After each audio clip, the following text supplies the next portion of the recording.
各位线上的同修，大家晚安，大家好，感恩大家来参加点点网上的读书会。我们今晚读书会的主题是问世间情是何物。整句话是这样子讲：问世间情是何物，直教生死相许啊。那这句话呢，是感叹感情的飘渺不定啊，让人沉醉其中啊。即使用尽生死的代价呢，也要去追逐哦，所以才说直教生死相许嘛。那这句诗也是表达了对爱情本质的追问啊。问情到底是何物啊？到底是什么东西呀？为什么有这么大的力量呢？让人愿意为它付出生命，甚至呢共度生死啊。其实感情的力量呢，不仅能够让人幸福快乐啊，那也同样能够让人呢痛苦到要牺牲一切啊。在《神雕侠侣》这部小说中啊，这句诗特别契合杨过跟小龙女的爱情故事。那他们的爱情超越了世俗的阻碍，也超越了伦理的限制是一种忠贞不渝生死相许的感情。所以为情所困的人呢，他不怕为爱牺牲生命。这是因为强烈的情感会影响一个人的判断跟认知啊。那程度轻微的呢，会失去理智而感情用事啊。程度比较严重的呢，会因为情执而情杀因情伤而殉情。这个世界上没有人会因为贫穷而寻死的啦。但是或者心灵受重创而为爱牺牲生命的，那这个是大有人在为情所困的人很容易产生强烈的占有欲，对伴侣的每一个动作都非常敏感，非常在意甚至因为猜疑啦、嫉妒啦而感情用事，造成憾事其实这个在媒体里面我们也时有所闻的以前我在马来西亚的时候呢，处理了一个个案那是一对读高中的，那是一对呢，在读高中的时候就彼此认识的学生情人那高中毕业以后呢，女的继续在马来西亚念大学，那男的考上新加坡一所大学的医学院可见的功课也非常好就这样，两人呢身在湖悦心相牵系那本来在马来西亚的时候呢，两个人是你侬我侬，特洒情多。情多炽热如火，沧海可枯，坚石可烂，此爱此情永远不变，此爱此情永远不变那现在变成什么？一日不见如隔三秋这个男同学每天在新加坡就要唱的我的思念是不可触摸的网，我的思念就像那决堤的海，为什么总在那些飘雨的日子，深深地把你想起，深深地把你想起因为蒙蒙细雨忆当年，往事不堪回首后来这个男的不知道是哪里得来的消息，怀疑这个女生呢有了新的男朋友。那爱别离苦已经很苦了再加上怀疑女朋友呢有了新欢那疑心就会生暗鬼咯。在这个情况下呢，这个男生干脆就从新加坡呢回到马来西亚找这个女朋友呢谈判在一间饭店里面谈判，还过夜。隔天清晨两个人双双从10几楼的那个饭店的房间跳楼自杀，尸体还抱在一起男的死在这个女的上面。那双方家长当然是哭得死去活来后来女生的父亲道出真相他这位女儿并没有移情别恋只是功课的问题呢，常常请教班上另外一位男同学而已的。然而呢，在新加坡读书的这位男朋友呢，思念中的人心是很敏感的啊，因为无法常常见到女友，因此很容易就产生患得患失的心理啊。那这个在心理学上叫做什么？分离焦虑症。这种分离状态常见于处在恋爱关系中的人当一个人对恋爱关系处于不确定性，或对失去伴侣感到担忧时他会表现出紧张不安焦虑因过度依赖而害怕分离。这种焦虑感是源自对恋爱关系的稳定性缺乏信心，或对自己在关系中的这个价值感到不确定。所以这件悲剧给我们一个很大的启示：一个读到医学院这么高深知识领域的孩子，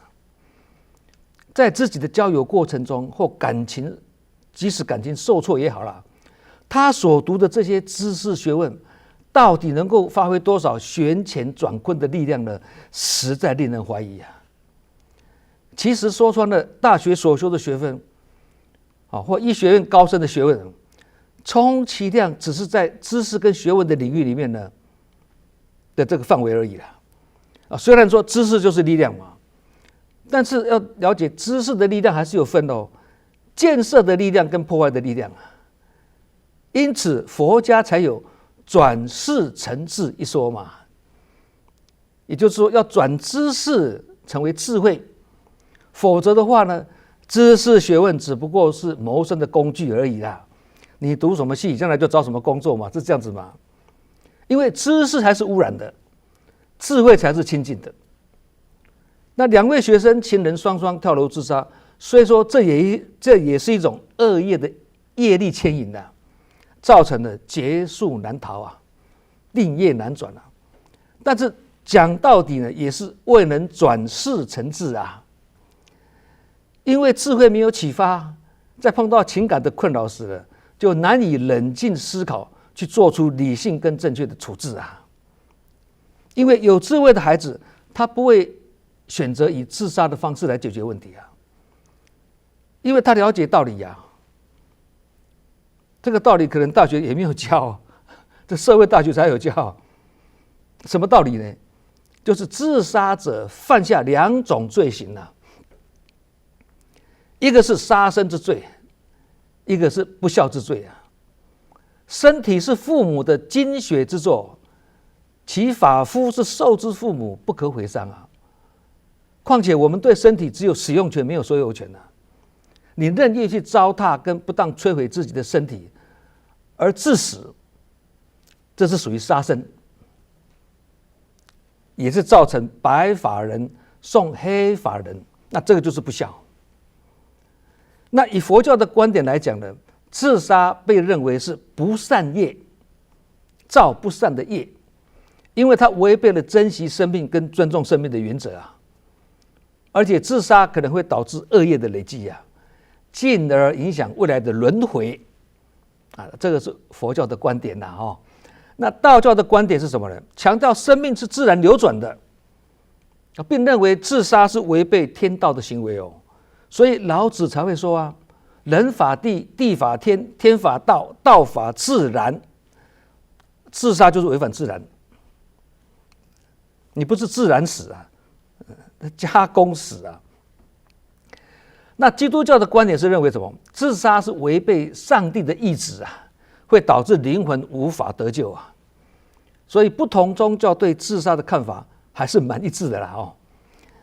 那情关难破或者情锁难开，指的是一个人在感情上陷入困境无法摆脱情感的纠结跟痛苦，这是因为无法忘怀跟割舍一段感情所以走不出来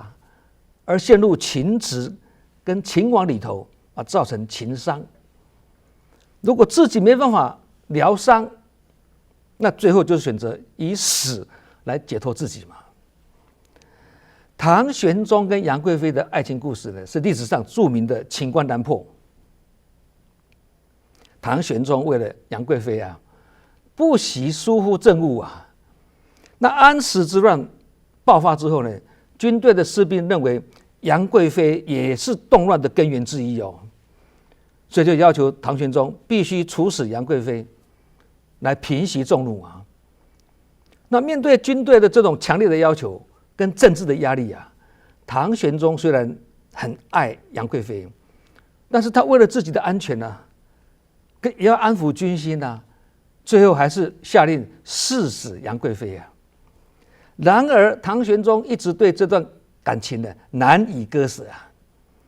一直到晚年呢，还是深陷在对杨贵妃的思念之中啊。那这段历史是展现了在动乱中跟政治危机中啊，君主面临权力跟情感的两难抉择啊，这个是唐朝历史上啊最为悲剧性的爱情故事之一啦。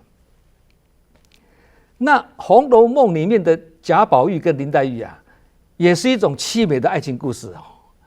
哦。尽管两人是心心相印啊，但家族的安排、家族的看法跟社会的现实，以及命运的捉弄啊，让他们无法走在一起啊。那林黛玉因此而怎么样，忧愁成疾啊，到最后呢去世了。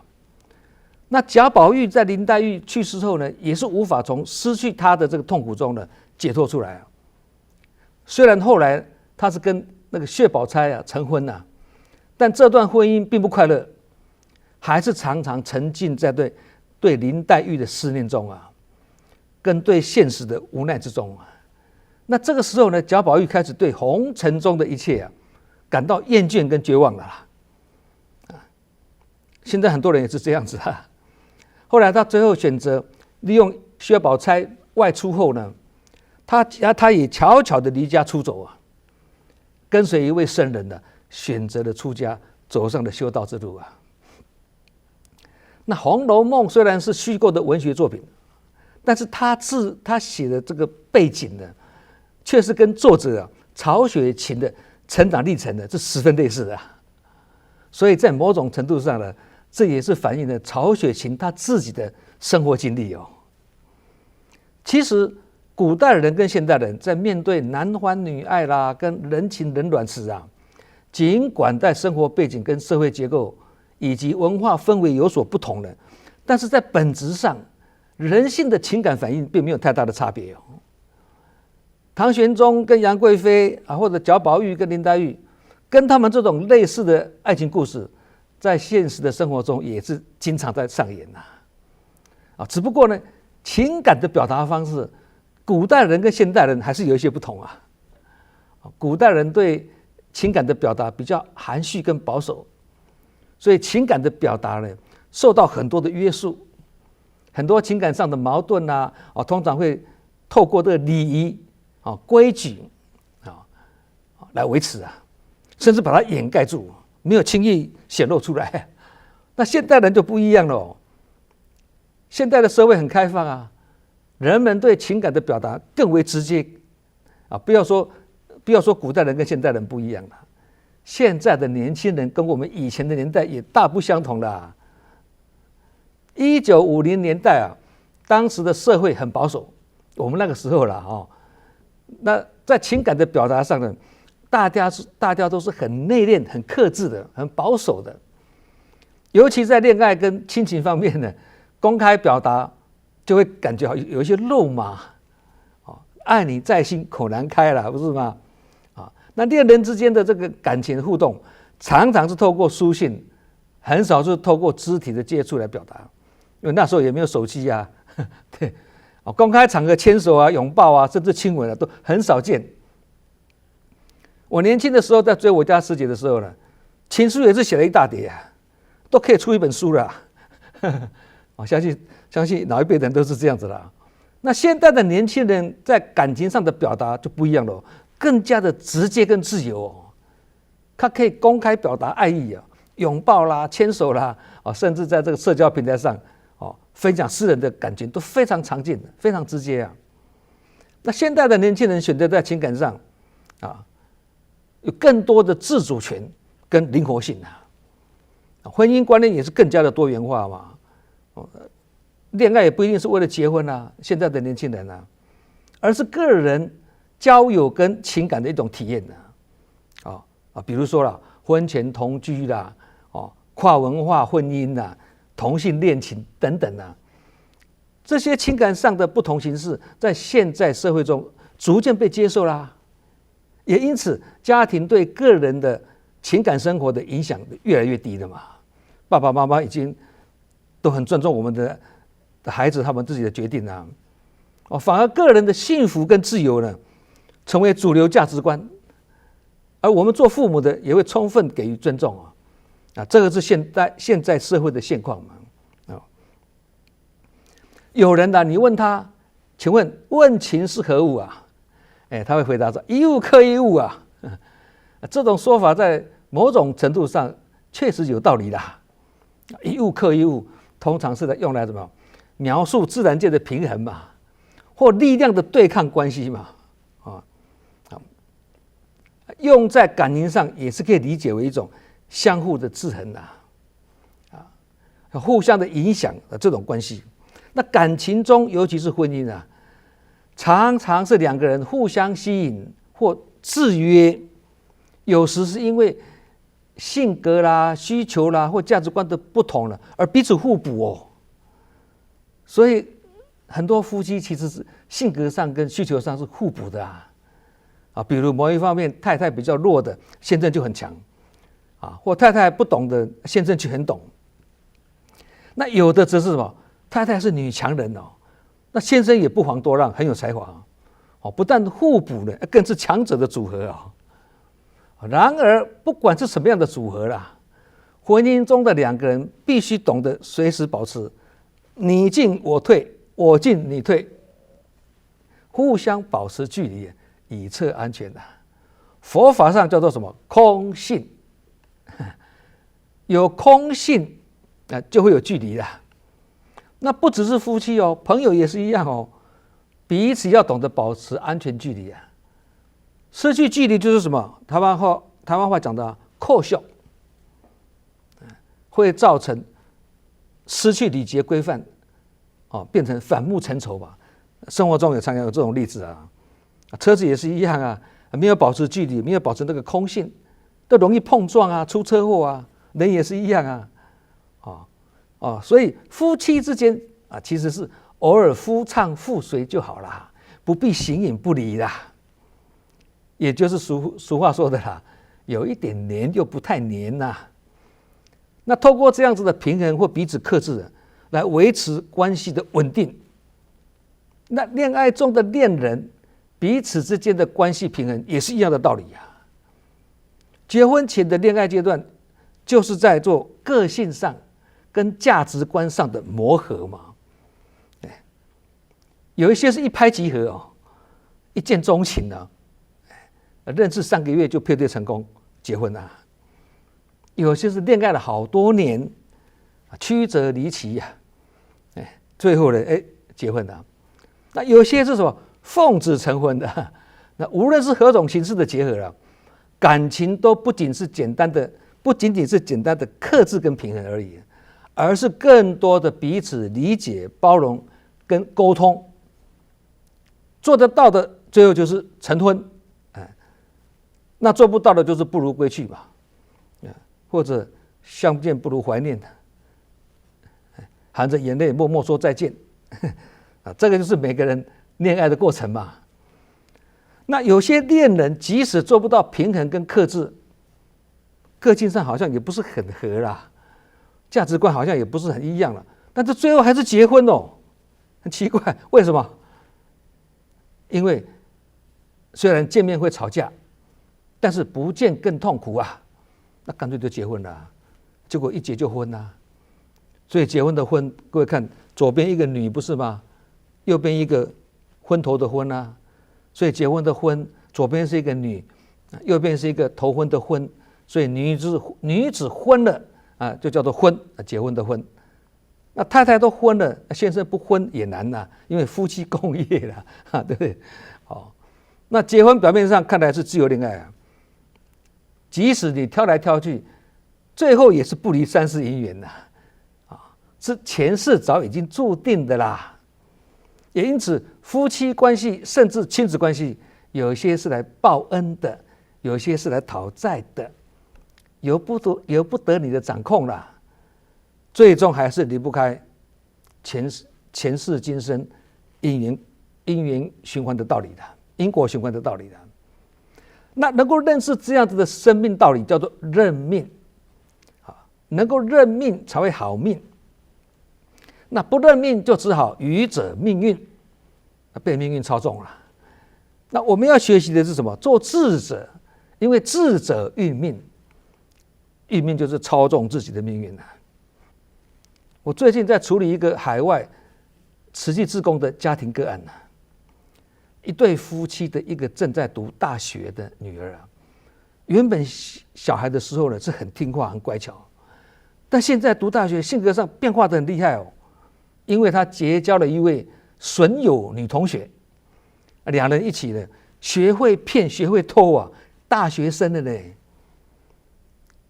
甚至这个叛逆的女同学还搬去这位损友女同学的家里住啊。那严重的还不是这样子哦，而是这位损友女同学的父母，他不让这位叛逆女朋友的父母去他家拜访哦，甚至他的妈妈打电话就给这个他女儿住的这个家的这个父母啊，他们也是已读不回，他女儿也是已读不回。这位妈妈问我啊，她要如何来救这位走入歧途的女儿呢？那妈妈跟这位女儿的沟通管道全部不通啊，也不让她去拜访啊，也讯息也是已读不回啊，完全没有沟通的管道啊。那我就在电话中跟这位志工妈妈分享说，如果孩子只是青春期的叛逆啊，等叛逆期过后啊，青春期过后会回归正常啦，这个比较不用操心。然而女儿是有行为自主能力的大学生哦，她有她的想法喽，父母很难去动摇她啊。我甚至跟她分享说，父母只能够生孩子的身体的生啊，无法生孩子的心。虽然今世投胎做我们的女儿，但各有各的前世业力啊，谁也挡不住。所以我建议他了，先不要把焦点放在如何拯救你的女儿，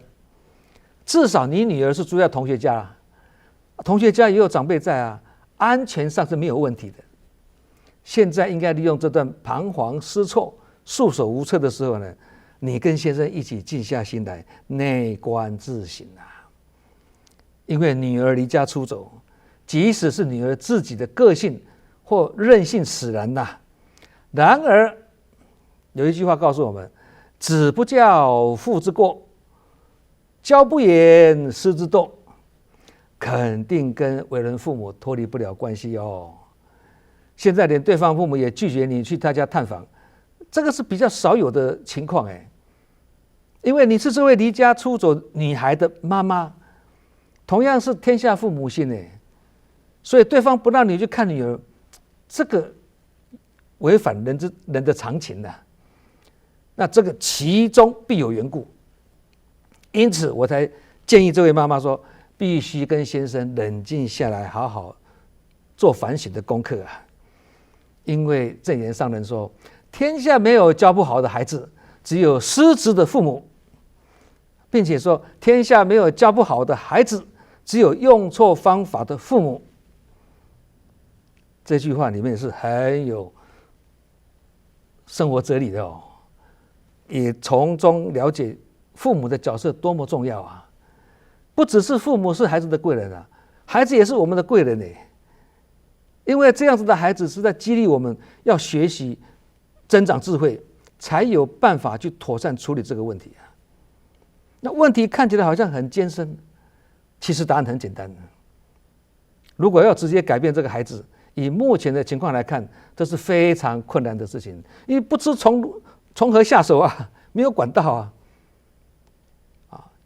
那怎么办？现在就要换个角度来处理了，因为山不转路转，路不转人转，人不转心转，意思就是说孩子很难改，那就不要去改孩子，做父母的就先改。有人可能会质疑哦，这种事情父母又没有错啊，父母要改什么？这样问好像也没错嘛。然而，父母如果要从这样子的亲子关系中，这样的挫折中解脱出来跟觉悟啊，那做父母的就要自己先改。唯有父母改变有成，女儿才会慢慢的受到影响啊。尤其女儿已经不是小学生了哦，不是什么事都爸爸妈妈说了算了哦，她已经是读大学的大人了，书也读的不比我们少啊。想要教育她或改变她，爸爸妈妈就要有说服力啊。那最好的说服力是什么？就是父母的身教。因为父女连心的，母女也是连心的，而且父母亲是孩子的模，模如果没有改变，模子做出来的模型怎么会改变呢？是吗？父母亲先改，这个改不一定是只改错了，也包括什么？改观念啊，内观自省，充实自己，提升自己，这个就是观念的改变。人是感情的动物啊，有时不知不觉就动了感情啊。那感情一旦没有掌控好了，就会为情所困，而落入私情小爱的感情牵绊之中啊，变成感情的受灾户啊，这样就很辛苦啊。那我们的心，凡夫的心也很容易着境，也就是很容易跟境界沾染在一起的，而被境界所转了。那是因为人有七情六欲啊，这七情六欲的念头一旦升起来了，那就会影响我们的情绪跟行为造作。那我们的身跟心就会被这样的念头啊牵着鼻子走啊。所以情感真的是很微妙，往往在某些情境下呢，我们会对某人产生一种情愫，那这种情愫会使我们兴奋啦、窃喜啦、敏感啦。其实这种反应应该算正常啦，因为这是一种本能的反应嘛，不是一个人可以完全控制的哦。那这个就是所谓的什么发乎情啊。但是别忘了哦，人之所以为人啊，与一般禽兽有不同之处，那是因为在人的心中应该都有一把尺啦，知道什么可以做，什么不可以做，这样子的踩刹车就是所谓的什么止乎礼呀。所以古人讲发乎情，止乎礼啊，就是对情感的发泄设立一个底线，不能超过这个底线这样才能够什么止跌回升嘛。意思就是说，才不会被情所困啊。失恋而不痛苦，陷在情网中而不为情所困，反而能够体认，哎呀，人心真的是无常啊，真的是缘起缘灭的道理呀。这样就是心智跟内化提升，也是要经一事才能够长一智啦。那感情的事是这样子哦，得到的时候会欣喜若狂啊，失去的时候会怎么样？痛不欲生啊。也就是佛法上讲的嘛，爱别离苦跟怨嗔会苦嘛。如人透过修炼而由迷转悟，就比较有可能逆来顺受，顺来看破，得之我幸，失之我命。那这个时候因为开悟啦，